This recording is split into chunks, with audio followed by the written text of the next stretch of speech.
Good morning, Mark. Good morning. How are you? Oh, I'm so grateful to see you. People were very concerned that given the horrendous time that you had to join us, that you might not turn up. And I said, don't worry, I've already touched base with Dr. Mark this morning. For those who don't know, Dr. Mark Perlin from Cybergenetics. And Dr. Mark Perlin first came to my attention. First of all, thank you so much for joining us from Pittsburgh, USA, 3 a.m. your time, I believe it is. So I am extremely grateful to you, Mark. You first came to my attention on the phenomenal podcast by Mark Soanokonoko from Australia's Channel 9, his incredible Maddie podcast, which I felt very honored to also contribute to. And what you had to say was an absolute game changer to do with the Madeleine McCann case. But before we get to that, I would like you to give us some background about what cybergenetics true allele is. What is it? Cybergenetics true allele is just a better modern way of getting information out of DNA evidence. Unlike what people were unable to do for 15 or 20 years, the computer can do. It considers all the data, it considers all the possibilities, and it accounts for the experiments in ways that people can't. You are a world-leading scientist, as Mark had noted, and it's certainly increased since then. You had helped at least 400 criminal cases. You're a medical doctor. You've testified in courts. Your analysis has not only helped convict people, but also you've exonerated prisoners as well. For one example, you helped exonerate 2 men who had been committed for gang rape, and you proved that they couldn't possibly have been involved. That's correct. So we've worked at this point on over 1,000 cases. There are 10 crime labs using true allele. They've worked on tens of thousands of other cases. There have been over 40 validation studies that establish the reliability of the system. And we've done over 10 exonerations thus far of innocent men. I mean, and that's phenomenal. And that is potentially what you could also bring to this case, not just about convictions, but exonerating people, clearing people, removing people from the frame. So let's have a look at this. Since 2007, when Madeleine Beth McCann was reported missing on May the 3rd from a holiday apartment in Praia de Luz, Portugal, the DNA forensic testing has seismically changed.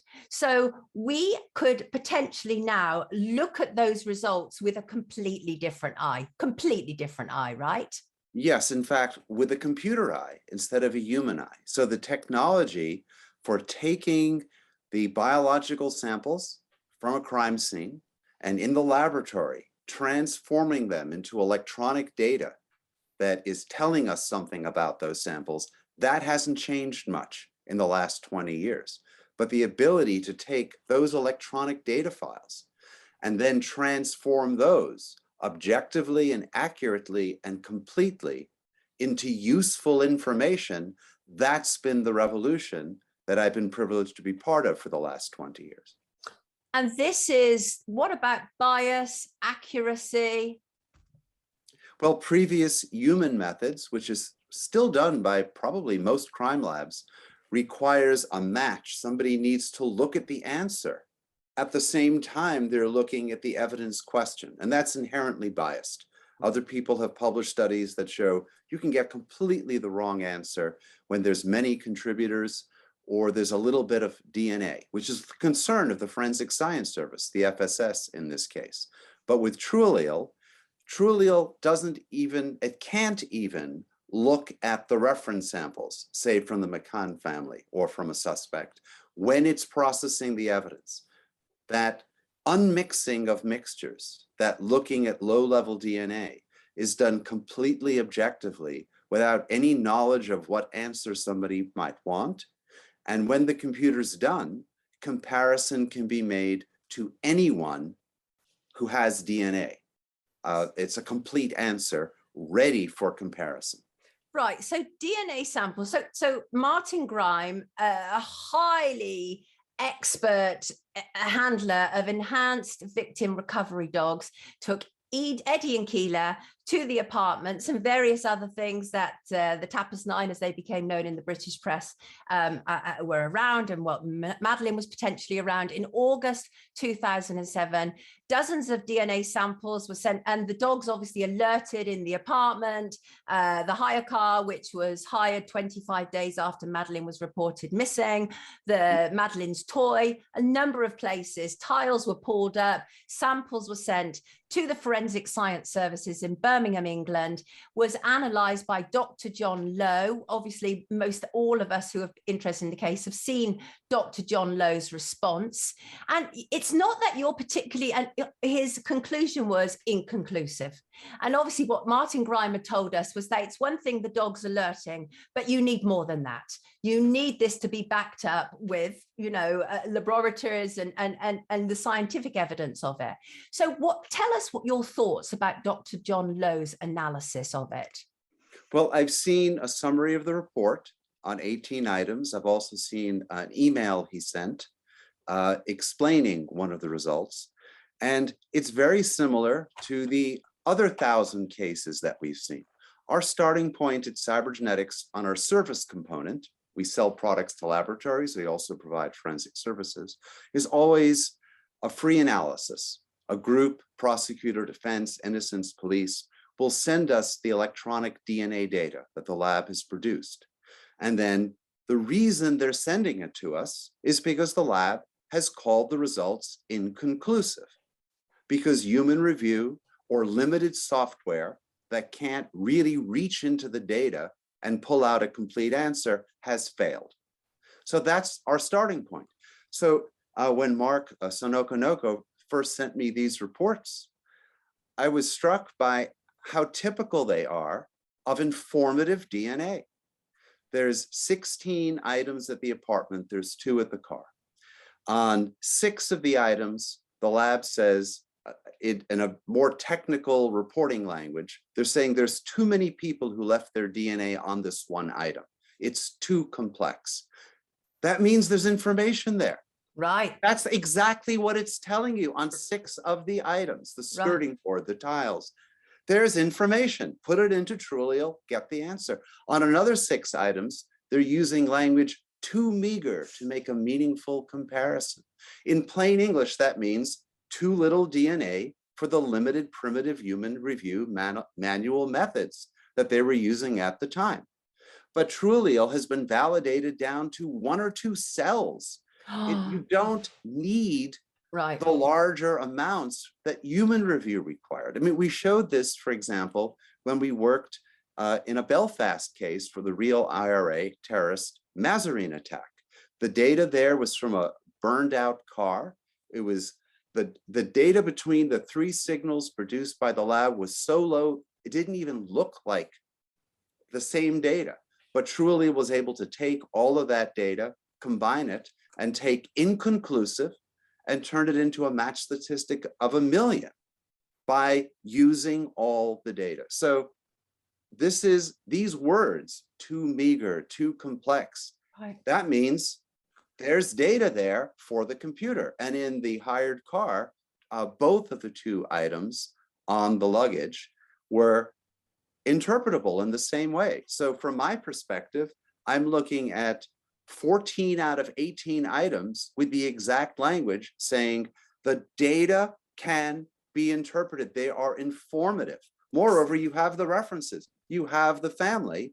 It's just that the human review methods that the FSS employed at the time, which we're very familiar with, we worked with the FSS for 5 years, helping to eliminate the backlog of the National DNA Database, 35,000 samples a year. I was in Birmingham on a regular basis 20 years ago. They started off with about 100 people just trying to look at simple data from cheek swabs and having an error rate of 1 in 2,000. Cybergenetics eliminated that. They were largely replaced, those people, by 2 desktop computers in our first project with the British government. So, I mean, my understanding is you've not necessarily been critical of Dr. John Lowe. You believe that part of the problem was that they just didn't know how to properly interpret the data that had been generated. Oh, in fact, at the time, by In 2005, cybernetics reanalyzed all the data that was available from DNA from the World Trade Center, comparing 18,000 victim remains to reconstructed genetic types that we did by computer from the missing people, from the family members, from their personal effects. But we hadn't been to court yet in 2007, our first criminal case where we testified and a judge decided that the evidence was reliable was in 2009 in Pennsylvania. So there was no way that John Lowe would have even known to contact us. Right. But the world changed in 2009. And again, in 2010, 2011, as we started doing cases in the United Kingdom, United States, in Australia, very challenging cases. Some of what is written in Dr. Lowe's report talks about how do you deal with the relatives who might be all contained in the mixture?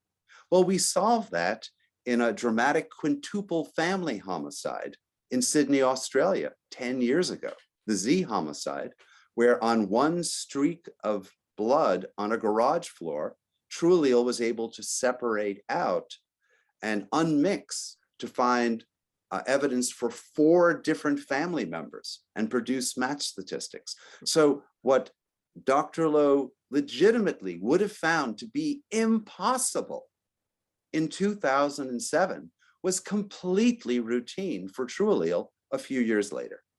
I mean, that is phenomenal. And this is not an attack necessarily on the Forensic Science Service, but it was subject to a lot of controversy when it still existed. It was forced to close down in 2012. The replacement, Eurofins, is actually just around the corner from where I live. And there were many problems. As I said, there was a huge review of over 2,000 cases. The methods were frequently described as being subject to bias. But it is important that Dr. John Lowe didn't rule out it was Madeleine's DNA, but, you know, as we've discovered, he just didn't have the computers to answer what he wanted to answer. That's correct. So the data that they produced with the 10 locations, with the kits they had actually innovated at the time, they were very good in the laboratory at producing high quality data. Just couldn't interpret it. It's sort of like if you have an excellent X-ray facility that produces beautiful radiographs. And so you have technicians who are producing stunning MRIs and chest X-rays, and there's all this information there, but there's no radiologist. There's no neuroradiologist. There's no one or nothing that can interpret that fantastic data to make a diagnosis. That's what Trulil does. It interprets that DNA data to get accurate, objective, reliable answers.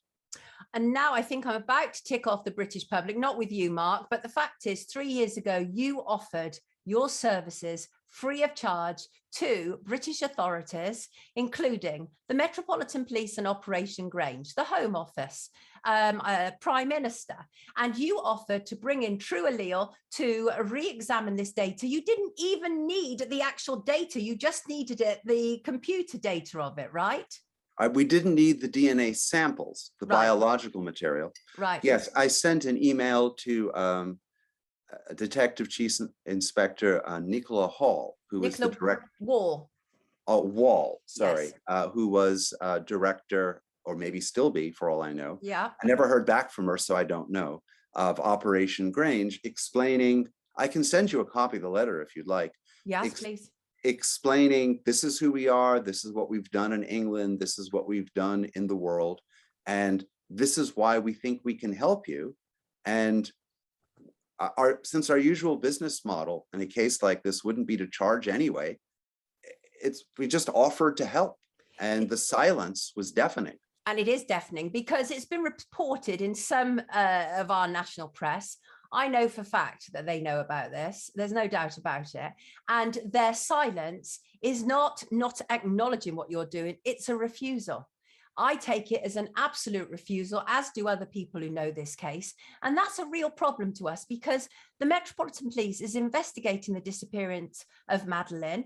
Approximately £14 million spent thus far for a crime that didn't even happen in this country. And here you are saying, help, I'll help you. I'll use my service. I'll give you some answers. It's extraordinary. They're not biting off your hand to take up that offer, Mark. Well, I've thought about that, and I can't speculate about things outside of the DNA, but from what I've seen, one reason why groups in some high-profile cases have refused offers of assistance is when they fail at the DNA analysis, in a case, they wanted to let it go. It's not, I wouldn't call it a cover-up. They just don't, others might, but they just don't want to deal with it. It's like people think they have the best physician, they have the best painter, the best crime lab. They have the best of everything. Of course, it's impossible that every crime lab in the world is the best crime lab, but they believe it's the best, and they would trust their lab and their scientists, even if they're doing not the best work. And so there's a desire to move on and not reopen that past. We've also seen some agencies that have had such horrific information failures with DNA, where they've known about technology, where at some point the administrators became frightened of the technology for fear of reopening thousands of past cases where they realized they had failed. Now that's more of a cover-up. When it's institutionalized, right, that would be a situation if the Home Office was, oh my Lord, we have failed at tens of thousands of DNA cases. It's so scientific and so technical, the public will never know. Move on. And often that's just what they're being told by administrators or bureaucrats in the lab organization, and they would have no reason to not believe it. Right. And I mean, one of the comments that was said to me was, we cannot simply ignore 2022 technology. It's sitting right in our faces. Hand over the DNA results, let the truth be found. It's really that simple. You're just asking, hand me over those results and we will process it within a week or two, and we will be able to tell you what is what. The reluctance does speak volumes to us, unfortunately, because this case has been subject to political interference from the get-go in the UK. People are very aware of that. It's very rare, in fact, if ever, parents of a missing child receive phone calls from a sitting prime minister and his man in waiting, who is going to be prime minister 28 days later, which indeed Kate and Jerry McCann did from Tony Blair and Gordon Brown. It's extraordinary. There were representatives on the ground the next day in Praia-da-Luz. So there's been a lot of interference in this, and the British public are deeply uneasy, especially during a cost of living crisis when one child goes missing every 5 minutes, and our entire focus is on the disappearance of one child. And I have to say that in the court of a public opinion, people are extremely questioning of Kate and Jerry McCann and all of the people around them. Obviously, Rise makes absolutely no allegations whatsoever about Kate and Jerry McCann. We're simply examining the evidence and trying to move this case forward, because Madeleine is the world's most famous missing child. So people want closure. Well, I think your statement about finding out what's what is exactly what TrueAllele does for DNA. Wouldn't you love to know that for every one of these 18 items of evidence, who is present and by how strongly, who is not present, which was technology that the FSS didn't have at all by any means. It was all done subjectively. So who's there, who's not there, with what support, with what scientific evidence, just dissect that crime scene and tell us which people are on the items, which people are not on the items. Are there extra people left over who can be compared with suspects, find suspects, make those comparisons? It's just science. I mean, the computer has no dog in the fight. It's just open it up and answer the question. Right. So one of the main arguments is that Madeleine shared her DNA with her parents, obviously. Would Trulia be able to eliminate their DNA from the mixture? Of course. We have so many cases. Like the case in Australia was a case of a family with parents, 2 children, and an aunt, all related, who've been bludgeoned to death in their home in suburban Sydney. And we were able to tease apart those different family members up to probability, which is how it works, to make a comparison. We've had cases where the defense approach for a man accused of killing his wife, we've had this in several cases like this. Evidently, there are men who kill their wife, at least in the United States, because we get cases like this. It's that you can't prove it's his DNA. It's just the children whose DNA have combined, and there's nothing you can do with it. Rubbish. No, we pull it apart.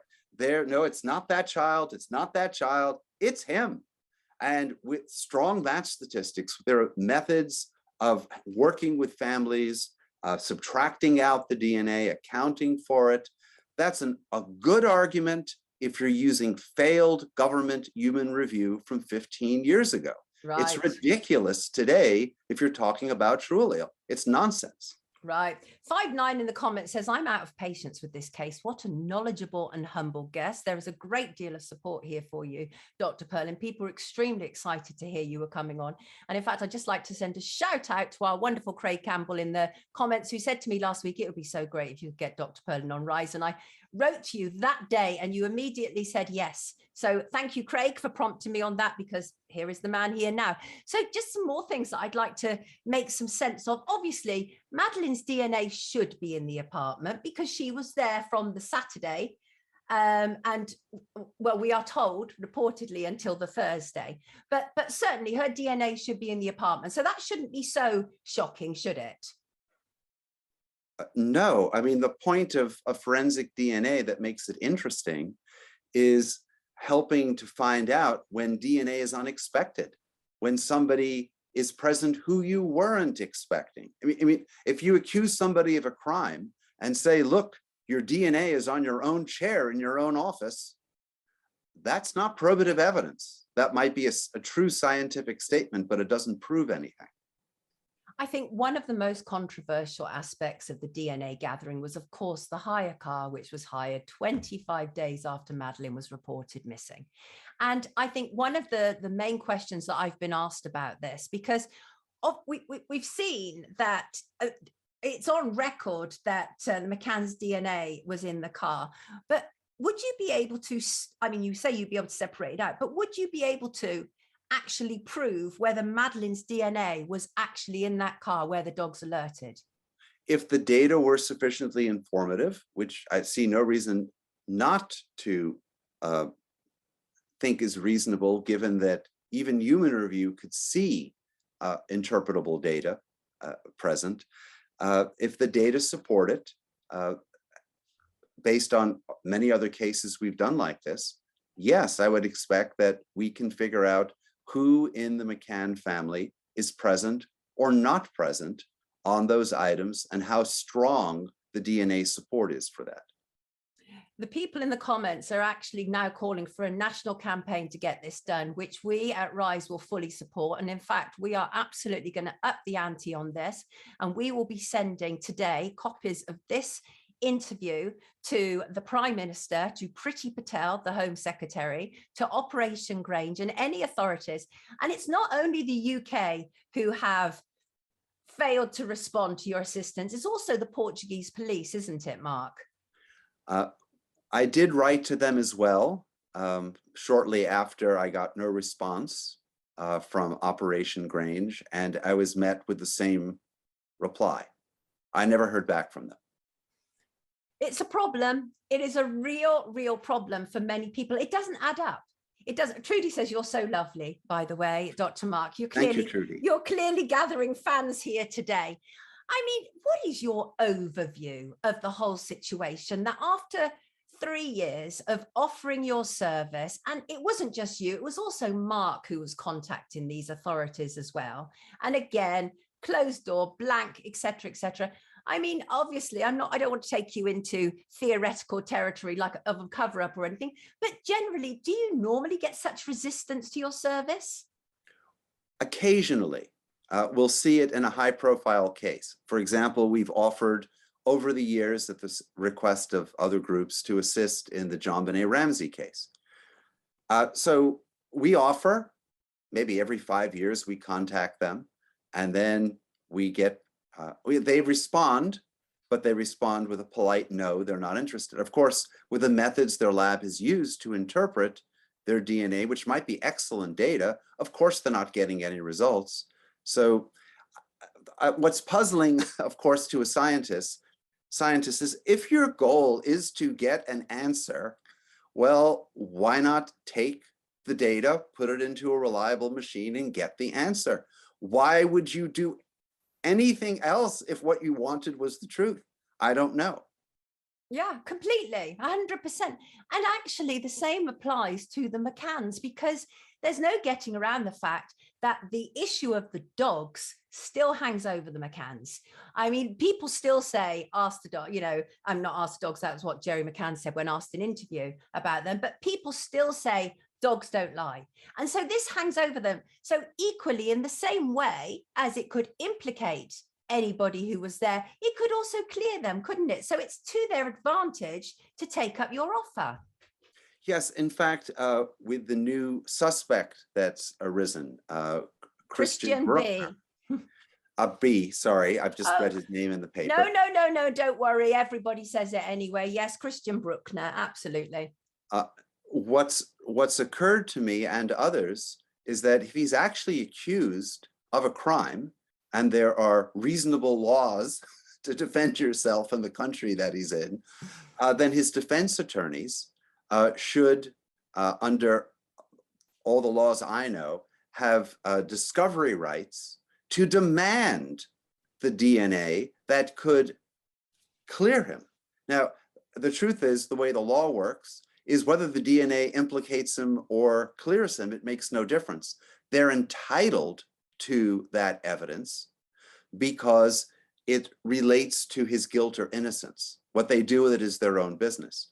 So if he were to be formally charged and his lawyers wanted to pursue that, they had to have every legal right to demand from the British government the data that they have not been very forthcoming with for the last 3 years.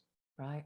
Chloe says this man has just given the Met the opportunity to have a better way of cracking the case. And I believe that once the British public at large are fully aware of your offer and what you're capable of doing, I think people will be horrified that your offer has not been taken up sooner. And it does leave a very serious question mark over the people involved, including all of the authorities.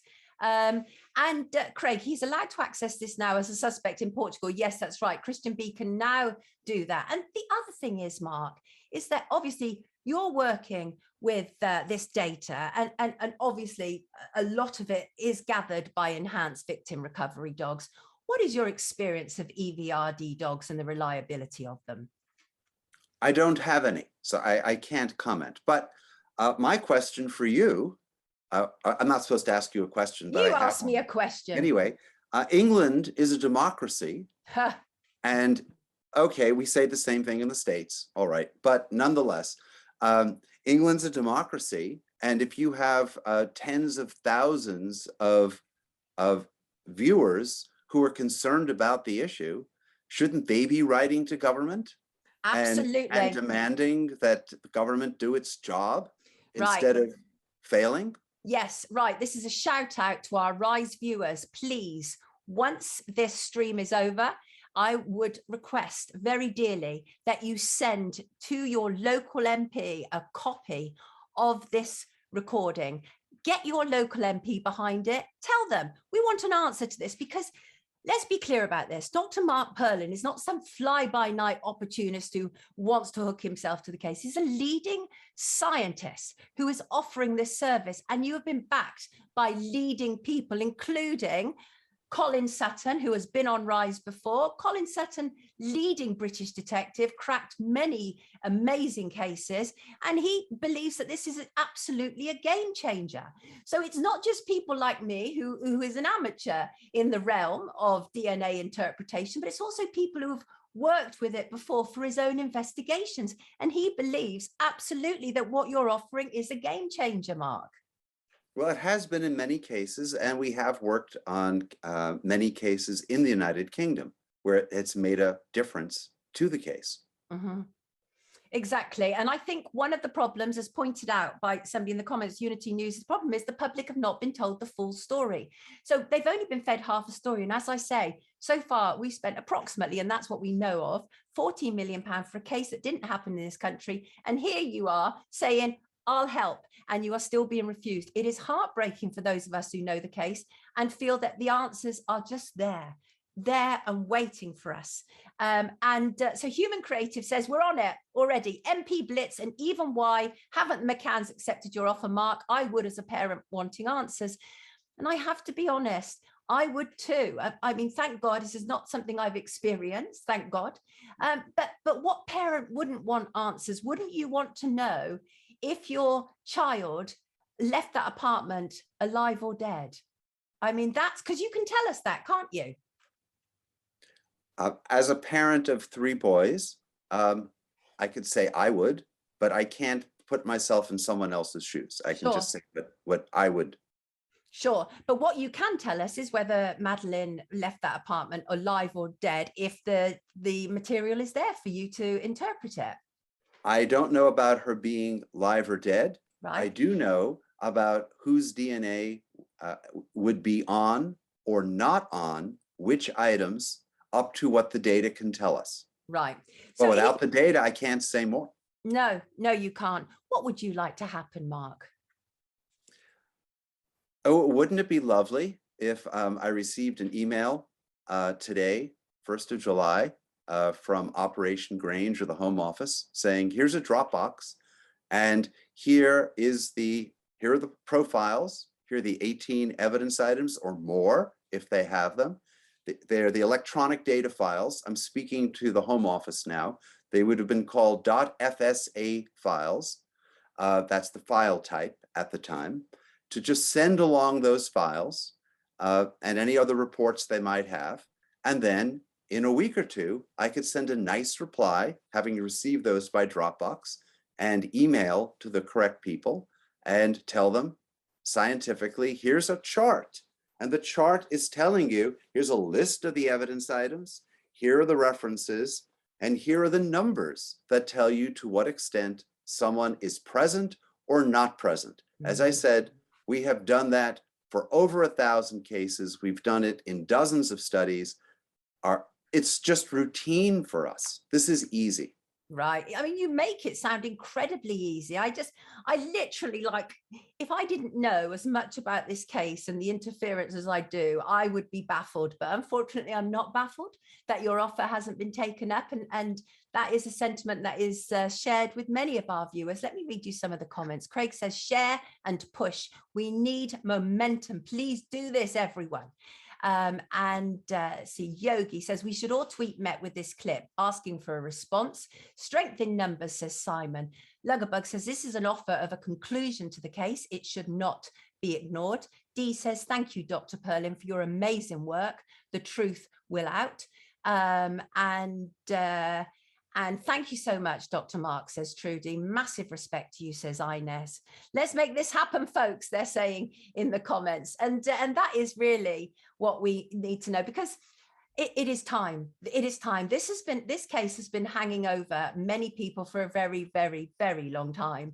And, you know, as someone who's made 2 documentaries about it, I know it's not as straightforward as a child going missing. And I think that the resistance to you is much deeper than it may appear on the surface. But we are going to do everything we humanly can to get you that data.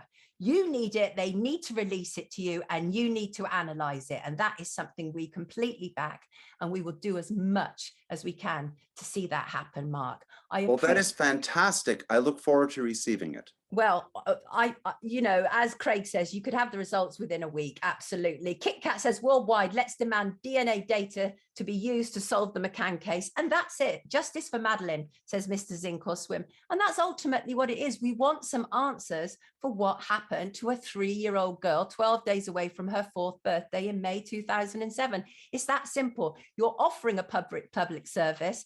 And it frankly beggars belief that we're even having to have this conversation rather than you having interpreted it 3 years ago. I thank you so much for joining us this morning, Mark. It has been so incredibly insightful. You have everybody going in the comments. People are ready to march on Parliament, and which, well, you know, frankly, probably couldn't be a better time for it. And I do hope you're going to be able to get some sleep now, because it's just gone 3:30 your time. Are you? Yes, that's my plan. My wife has waited up. She said, so she's looking forward to that. Thank you so much for having me on your program, and for the opportunity to explain what it is that cybernetics can do. You're absolutely welcome. Gummy says of you, Dr. Perlin, a real expert, not a puppet. And so say all of us. Everybody, Dr. Mark Perlin, extraordinary individual who can help us understand better and solve the Madeleine McCann case. Take good care of yourself, Mark. Thank you for joining us. Thank you. Have a great day. You too. Take care.